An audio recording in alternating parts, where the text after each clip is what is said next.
Who's in charge? I am. Of course.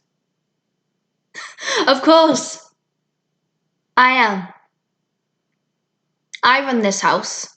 I make sure my kids are fed, the bog is clean. Oh yeah, both of them. I deal with the bills, sort the school out when stuff goes wrong there, and believe me, that is more often than I would like. I am in charge of our lives. Honest.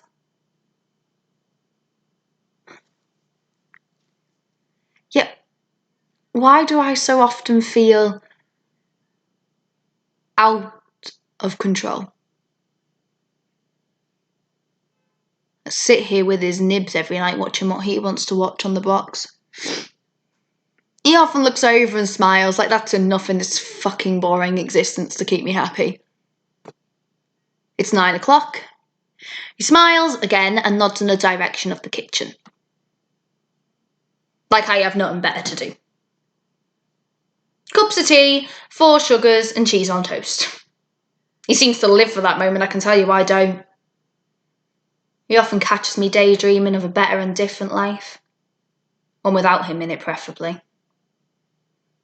Come on, girl, he says with more enthusiasm than he ever shows about anything else. It's time. A few weeks back, I tried to talk to him about how I feel. I made a mistake in thinking he would lift his head up from the chase to listen to his wife, his significant other, tell him about an open university course she'd found that she'd like to pursue. But seeing as I do such a good job at home, I thought a business administration course would suit me.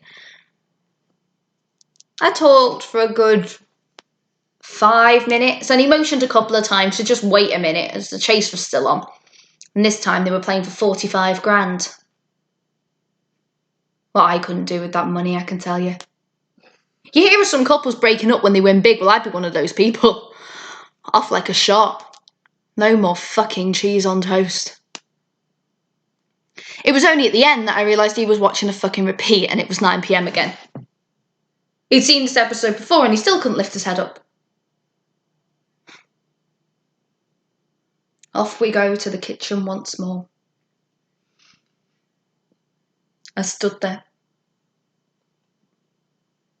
motionless, not understanding what I had come to.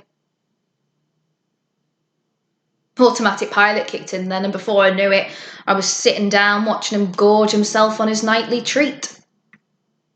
Yet something had snapped in me when the toast had popped out of the toaster. As I settled back down, it dawned on me that the only way to get him to listen was to do what I do best and take charge. So here I am, single, successful, and finally happy. I still do all the stuff I ever did before, just minus the cheese on toast. Who's in charge? Me. That's who.